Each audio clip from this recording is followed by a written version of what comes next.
Hello, everybody. Brian Glies here from the Scott Insurance Agency. I hope everybody's having a great day.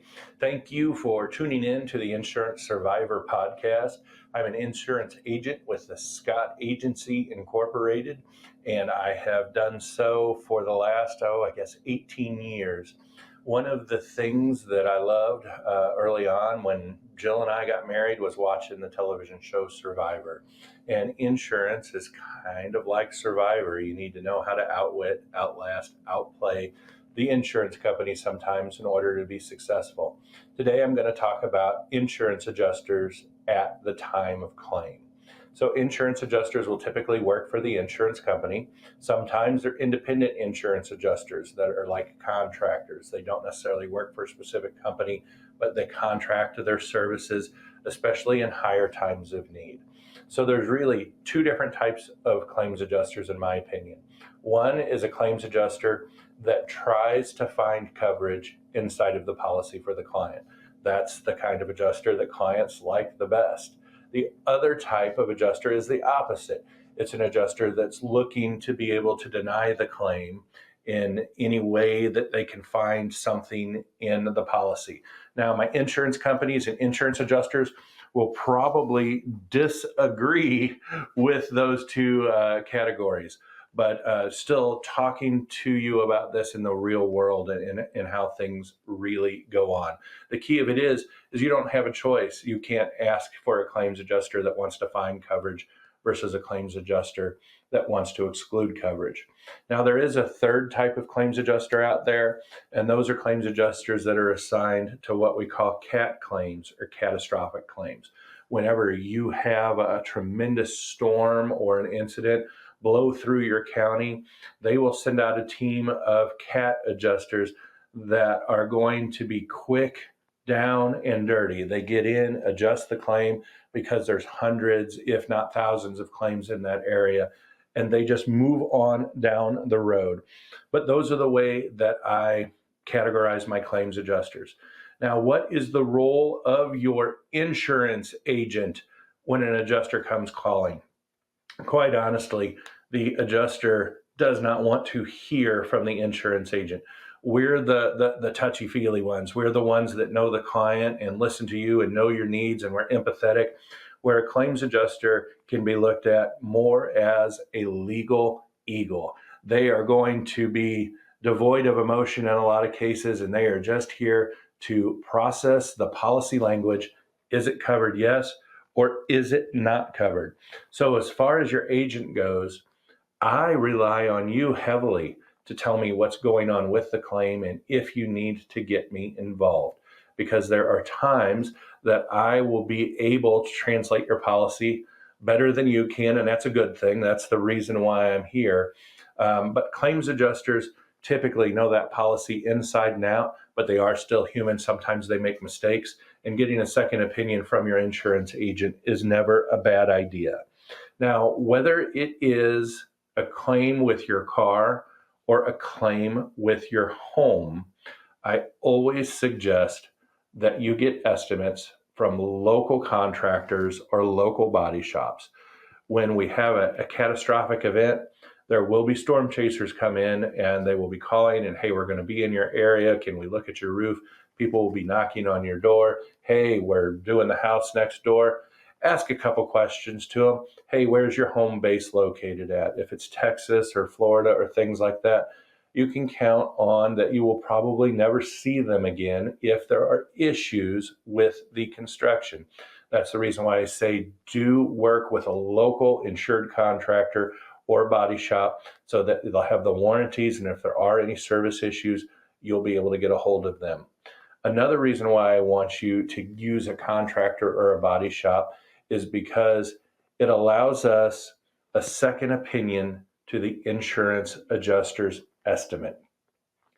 The roofer that gets on the roof might find some things or include some things in their estimate that the contractor missed. Same thing with the body shop. When the body shop guy gets in there and starts digging around, he will be able to find things that the claims adjuster was not able to see just by walking around the vehicle. Now, times they are a changing, guys. So there's a new thing out there, not so new, but it's called a pocket claim. And that's whenever you enter a claim, the insurance company says, hey, pull your phone out of your pocket and take some photos. Take photos of all four sides of the car and the damage and just text message the photos, and we'll write our estimate off of that photo. Not a fan, but I do want you to work with the insurance companies, but at the same time, go get that estimate from the body shop or the contractor. Once you have the body shop and the contractor involved in the claim, I want them to speak directly to the claims adjuster.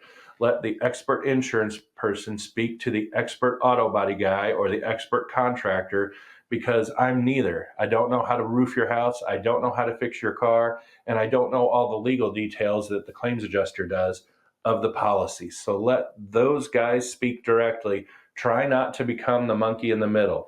Give them the claims adjuster's name and vice versa.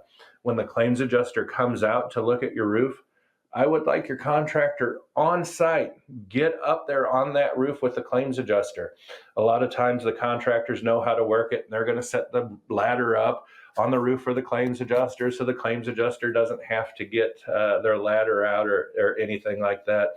You catch more flies with honey than you do with vinegar. Now, on your home, I'm going to go a little bit deeper. A lot of times the claims adjuster will talk about holding back depreciation. And you're like, holding back depreciation? You're going to hold back money from me? Well, relax.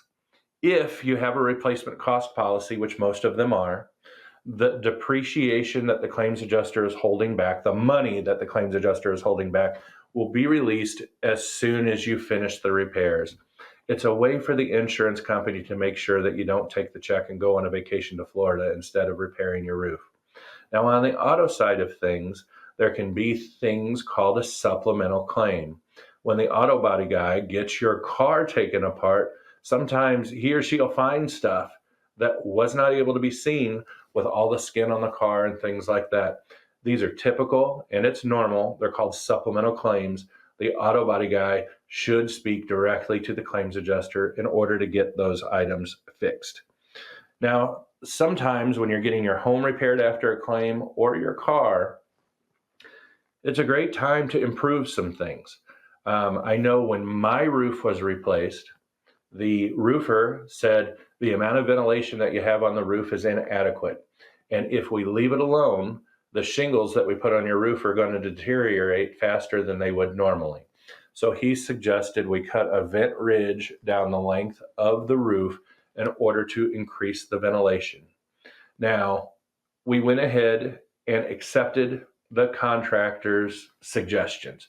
However, the insurance would not pay to have that vent ridge cut and installed because it wasn't there when they insured the house. It's called an improvement and betterment.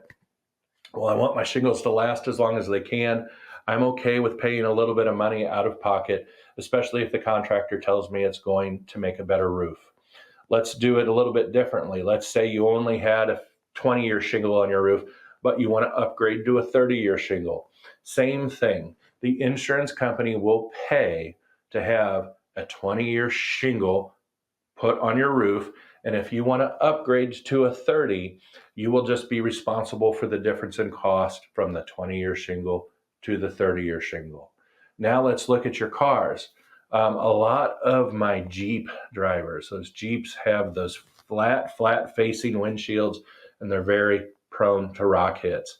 There's some stuff out there called Gorilla Glass that is much more resilient and tougher to break. So a lot of my Jeep owners will say, hey, if they're replacing my window anyway, I want it upgraded to a Gorilla Glass. Woo! Gorilla Glass, that's not it. Gorilla Glass. Again, insurance agent, not professional podcaster. So when I talk to the insurance companies about that, they say, no problem, you can make the upgrade, but you have to pay for the difference in price on what the regular windshield would be versus the Gorilla Glass.